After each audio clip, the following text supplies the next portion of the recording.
Welcome to LA Online Education, the key of success. আগের দিন আমরা সন্ধি বিচ্ছেদের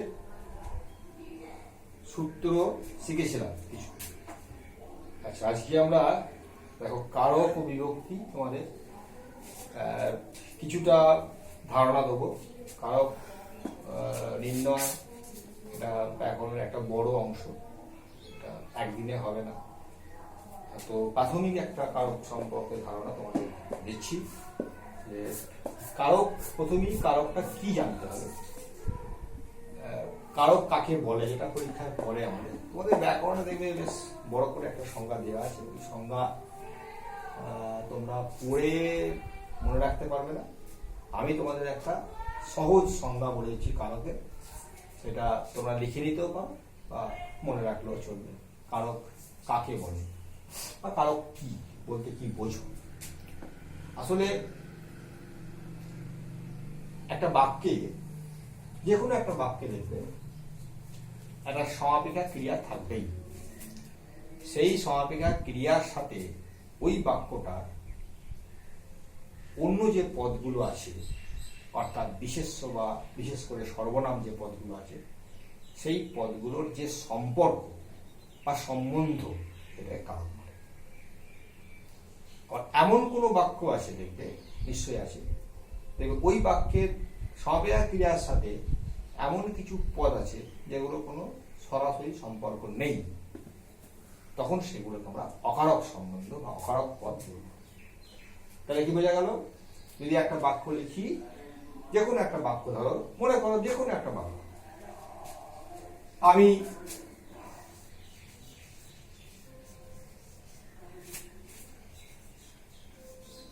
রোজ ভাত খাই, এই ছোট একটা বাক্য। দেখো এইটা হচ্ছে সমাপিকা ক্রিয়া। এই ক্রিয়ার সঙ্গে এই বাক্যটা বাকি যে পদগুলো রয়েছে, দেখবে একটা সম্বন্ধ বা সম্পর্ক আছে। যেমন কে খায়, দেখো আমি। কি খাই, দেখো ভাত। সম্পর্ক দেখো, তার মানে এইগুলো হচ্ছে এর সঙ্গে প্রত্যক্ষভাবে জড়িত হয়েছে। এগুলোকে আমরা কারক সম্বন্ধ বলব। রোজের সঙ্গে সরাসরি কোনো সম্পর্ক এই মুহূর্তে পাচ্ছি না আমরা। এরকম আরো অনেক বাক্য আছে, এটা কি আমরা কারক সম্বন্ধ বলবো। ওইরকম কিছু শব্দ থাকবে, যেগুলোর পদ থাকবে যেগুলোর সঙ্গে সরাসরি সম্পর্ক থাকবে না, সেগুলো আমরা কারক শেখার পরে শিখবো। সেগুলোকে অকারক পদ বলে। অকারক পদ দু প্রকার, সম্বন্ধ পদ এবং সম্বোধন পদ, মনে থাকবে। আচ্ছা, দেখ, এই কারকের প্রাথমিকভাবে এই সম্পর্কটা সমাপিকা ক্রিয়ার সঙ্গে যে পদটার দ্বারায় দাগ থাকবে, তার সম্পর্কটা বার করার জন্য একটা সহজ সূত্র আছে। একটা ছকের মাধ্যমে সেটা মোটামুটি ভাবে দেখানো যেতে পারে। আমি সেটা চেষ্টা করছি দেখাবার। দেখো তোমরা এখানে দেখো ক্রিয়া,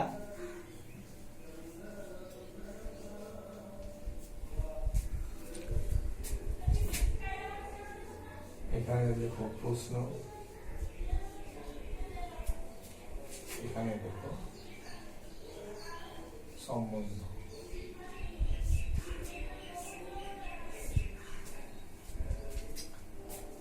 ক্রিয়া যা হোক থাকতে পারে, যাই থাকতে না কারণ একটা ঠিক মানে, কারণ ক্রিয়াটা লেখা যাবে না, যাকে থাকতে পারে। সেই ক্রিয়াকে তুমি প্রশ্ন করবে কে, কারা। উত্তর পাও, তাহলে সম্বন্ধটা হবে কর্তৃ সম্বন্ধ বা কর্তৃ কারক। ক্রিয়াকে প্রশ্ন করো কি, কাকে, কবে,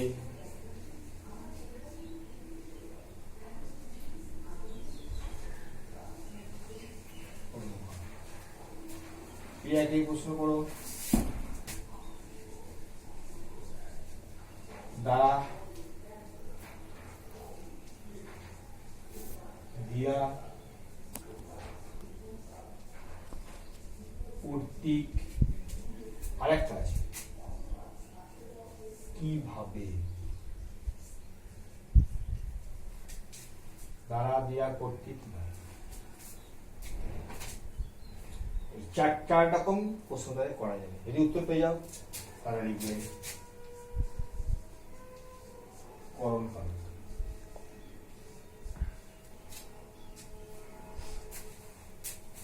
এরপরে জন্য আর নিমিত্ত, নিমিত্ত কারক।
লিখে নিতে পারো তোমরা এই ছকটা।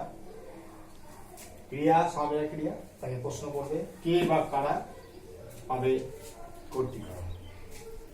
যেমন আমি প্রথম বাক্যটা লিখেছিলাম, আমি রোজ ভাত খাই, খাইটাকে প্রশ্ন করলে কে খায়, দেখো আমি উত্তর এলো, আমির তলায় দাগ থাকলে তখন সেটা কর্তৃকারক বলে দিয়ে যাবো। আবার আমি রোজ ভাত খাই, ওকেই প্রশ্ন করো কি খাই, দেখো যদি তলায় দাগ থাকে ভাতের, তাহলে কি দিয়ে প্রশ্ন করলে উত্তর পেয়ে যাচ্ছি, কি দিয়ে, তখন তোমার লিখবে কর্মকারক। তাহলে আমির তলায় দাগ থাকলে হবে কর্তৃকারক, আর ভাতের তলায় দাগ থাকলে হবে কর্মকারক। এবার দ্বারা দিয়া কর্তৃক, তোমরা দেখো দ্বারা দিয়া কর্তৃক এরকম একটা বাক্য খোঁজো। মনে করো পাতাগুলি আঠা দিয়ে আটকানো, পাতাগুলি আঠা দিয়ে আটকানো দেয়া আছে আঠা দিয়ে। তাহলে বুঝতে পারছো আমরা দেয়া দিয়ে প্রশ্ন কি দিয়ে, আঠা দিয়ে। তাহলে আঠার দ্বারা আটকানো আছে, পাতাগুলোকে আটকানো আছে আঠার দ্বারা। আঠা না থাকলে পাতা আটকাতো না, তাহলে আটকানোর কাজটা কিন্তু আঠার দ্বারা করা হচ্ছে। তখন দ্বারা দিয়ে প্রশ্ন করলেই উত্তরটা পেয়ে যাবে আঠার দ্বারা, তখন সেটা হবে করণ কারক। বুঝে? এবার নিমিত্ত, নিমিত্ত বলেছি জন্য বা নিমিত্ত। যেমন ধরো বন্যাতে সব ভেসে গেছে, বন্যাতে সব ভেসে গেছে, তাহলে বন্যার জন্য সব ভেসেছে, বন্যার তলায় দাগ আছে, তখন লিখবে নিমিত্ত কারক। দেখবে জন্য দিয়ে প্রশ্নটা করে উত্তরটা ঠিক আসছে কিনা, তাহলেই বুঝতে ওটা নিমিত্ত কারক। এইবার এইটা একটুখানি বলে দিই তোমাদের, এই অপাদান কারকের ব্যাপারটাকে একটু শক্ত আছে, অপাদানটা সহজে আসবে না। দেখো তারপর এখানে লিখেছি থেকে হইতে। এখানে একটা জিনিস বুঝতে হবে, যেটা বিচ্যুত বা স্খলিত, মানে কি যখন ছেড়ে যাবে, বিচ্যুত হওয়া, পিছলে যাওয়া, হড়কে যাওয়া, ছেড়ে যাওয়া। যেমন গাছ থেকে ফল পড়লো, তাহলে ফলটা গাছে লেগেছিল, সেখান থেকে সে ছেড়ে গেল। এই ধরনের বিষয়গুলোতে তোমরা অপাদান কারক সাধারণত লিখবে। ওরা খেয়াল রাখবে যে বিচ্যুত অথবা স্খলিত, এটা তও লিখতে পারো, বিচ্যুত মানে স্খলিত লিখতে পারো, হয়েছে। একটা বাক্য দেখো,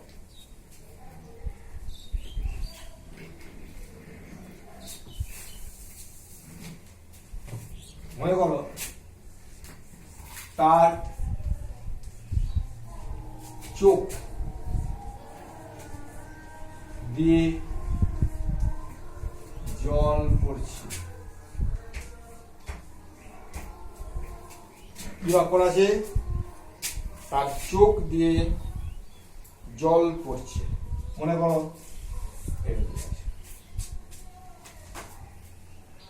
প্রশ্ন করো। দেখো চোখ থেকে কিন্তু জলটা ছেড়ে যাচ্ছে, অর্থাৎ মনে হবে যেন জলটা চোখেতেই ছিল, সেখান থেকে ছেড়ে সে মাটিতে পড়ছে বা গায়ে পড়ছে বা গালে পড়ছে, যেখানেই পড়ছে আর কি, চোখ থেকে সে বিচ্যুত হচ্ছে, ছেড়ে যাচ্ছে, তখন এটা হবে অপাদানের কারক। ঠিক আছে, অধিকরণ বলে দিয়েছি, কোথায় কখন মানে স্থানটা খেয়াল করবে। যেমন বাবা কলকাতায় থাকে, কোথায় থাকে? কলকাতায়, স্থান বোঝাবে। বিকেল 4টে ফুটবল খেলা শুরু হয়, সময়টাকে বোঝাচ্ছে। কখন? সময়। আর যখন জায়গা বোঝাবে বা স্থান বোঝাবে তখন অধিকরণ কারক সাধারণত ভাবে লিখবে। এটা খুবই, যদিও প্রাইমারি, কারক অনেক বড়।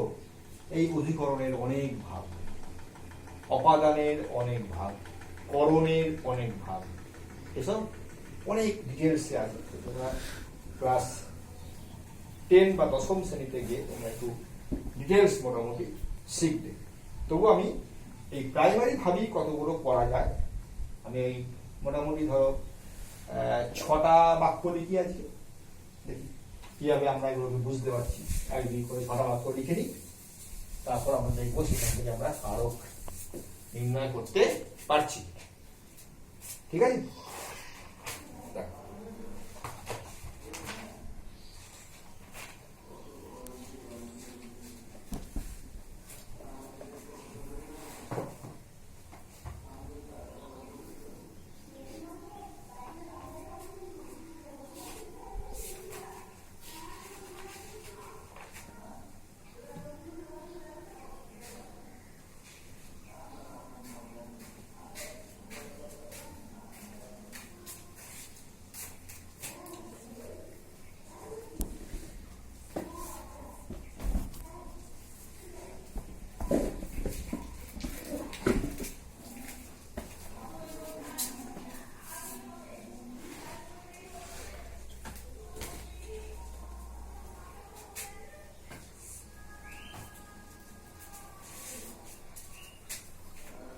কেঁদে মরি আখি জলে, মানে বাক্যটা দেয়া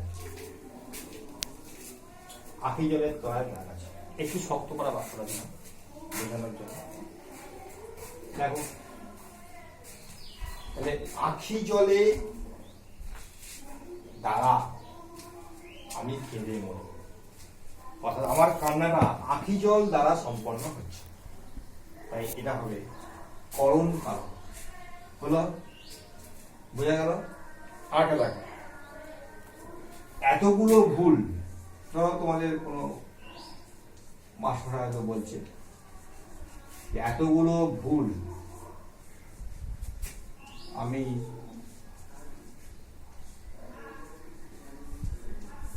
সহ্য করবো না।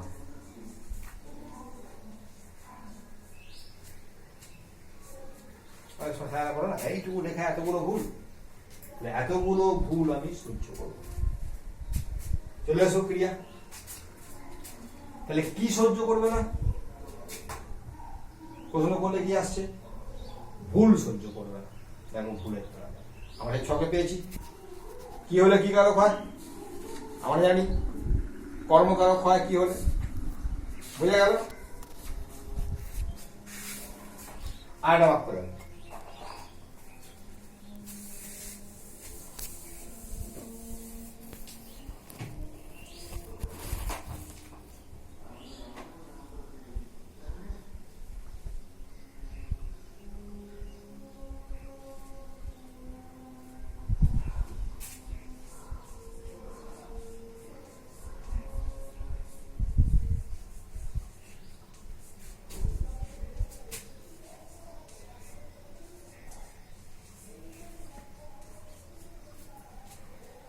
বিপদে মোরে রক্ষা করো।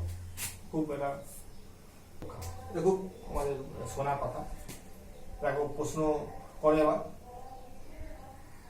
কোথা থেকে, আমার নিজাম থেকে হইতে, তাহলে কোথা থেকে, বিপদ থেকে আমাকে রক্ষা করো, ক্রিয়া রক্ষা করো, বিপদ থেকে রক্ষা করো, কোথা থেকে, বিপদ থেকে, এটা হবে অপাদান কারক। যদিও তোমাদের এর সঙ্গে বিভক্তি আছে, কারকের সঙ্গেই দেখবে তোমাদের বিভক্তিটা করতে হয়, কারক ও বিভক্তি নির্ণয় করো, একসঙ্গে ওরা থাকে। বিভক্তিটা বোঝা খুব একটা সহজ নয়। বিভক্তি আর কিছু নয়, কতগুলো চিহ্ন যেগুলো শব্দের শেষে যুক্ত হয়ে শব্দকে পদে পরিণত করে, অর্থাৎ তাকে বাক্যে ব্যবহারের উপযোগী করে তোলে। তাহলে বিভক্তি সংজ্ঞাটা কি বললাম? বিভক্তি কতগুলো চিহ্ন যেগুলো শব্দের শেষে যুক্ত হয়ে শব্দকে পদে পরিণত করে, অর্থাৎ তাকে বাক্যে ব্যবহারের উপযোগী করে তোলে। তো কারকের ক্ষেত্রে বিভক্তি নির্ণয়টা খুব সহজ। মূল যে শব্দটা দেখবে তার সঙ্গে কি যোগ আছে সেটাই। যেমন ধরো এইটা, তাহলে এর মূল শব্দ হচ্ছে বিপদ, তার সঙ্গে কি যোগ আছে? এ, মানে এ যোগ আছে, তাহলে এটাই বিভক্তি। তাহলে অপাদান কারকে লিখে দেবে এ বিভক্তি, খুব সহজ। অপাদান কারকে এ বিভক্তি। যেমন ধরো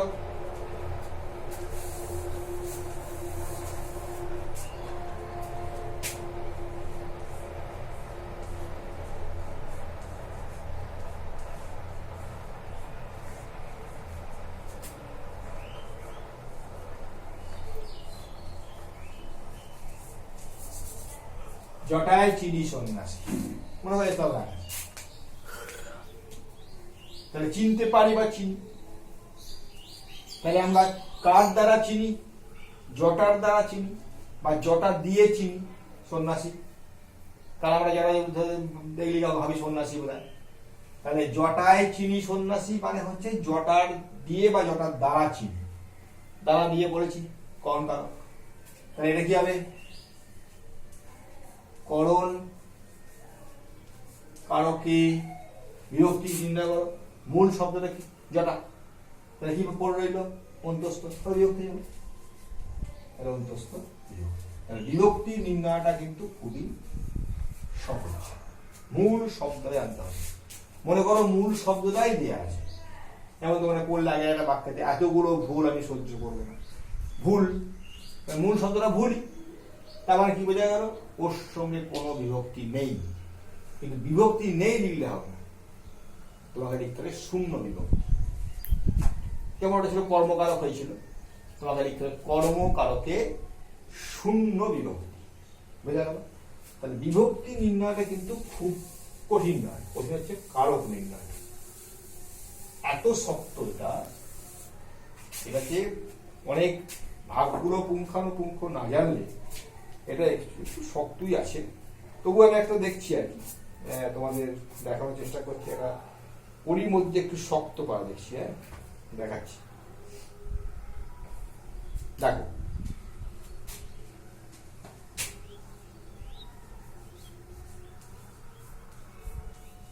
ঘৃণায়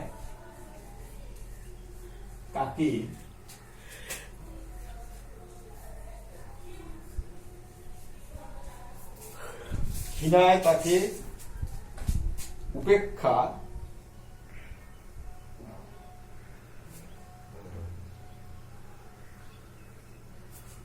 করছি, ঘৃণায় তাকে উপেক্ষা করছি। এই বাক্যটা দেওয়া আছে, ধরো এই দুটো দাগ মারা আছে, তাহলে দুটো কারক বিভক্তি নির্ণয় করতে হবে। ক্রিয়া তো শেষে রয়েছে, প্রশ্ন করে দেখো কাকে করছি উপেক্ষা, তারপরে কি কারক হয়? তোমার ছকে পেয়েছো, কাকে হলে হয় কর্মকারক। কি বিভক্তি লিখবে? এটা তুমি ইচ্ছা করলে কে বিভক্তি লিখতে পারো। কর্মকারকে কে বিভক্তি, আবার তাকে তাক্ত শব্দ হয় না, তাকে মানে আবার তুমি শূন্য বিভক্তিও লিখতে পারো, অসুবিধার কিছু নেই। তুমি কে বিভক্তিও লিখতে পারো, আবার শূন্য বিভক্তিও লিখতে পারো। কারণ এমন কিছু সর্বনাম আছে যেগুলোকে অনেক সময় শূন্য বিভক্তি লেখা যায়। ঠিক আছে? আচ্ছা, এবার দেখো উপেক্ষা করছি কিভাবে? ঘৃণায়, ঘৃণায় উপেক্ষা করছি। কিভাবে ছকে পেয়েছি আমরা? কি কারক? করণ কারক।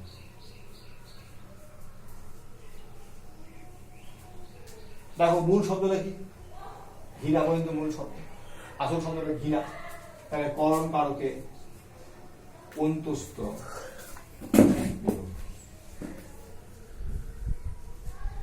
বিভক্তি নির্ণয়টা খুব সহজ, কারকটা নির্ণয় করা একটু কঠিন।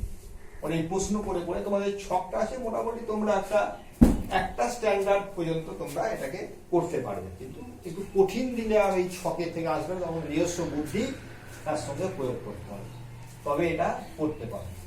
ঠিক আছে?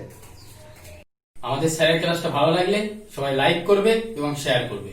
যদি তোমাদের কোনো প্রবলেম থাকে তাহলে সেটা কমেন্ট সেকশনে জানাবে, আর আমাদের চ্যানেলটাকে অবশ্যই সাবস্ক্রাইব করবে। আর আমাদের পরবর্তী ভিডিও খুব শীঘ্রই আপলোড করব। পরবর্তী ভিডিওগুলোকে পাওয়ার জন্য বেল আইকন প্রেস করুন। লকডাউন চলছে, ঘরে থাকুন, সুস্থ থাকুন। Thank you.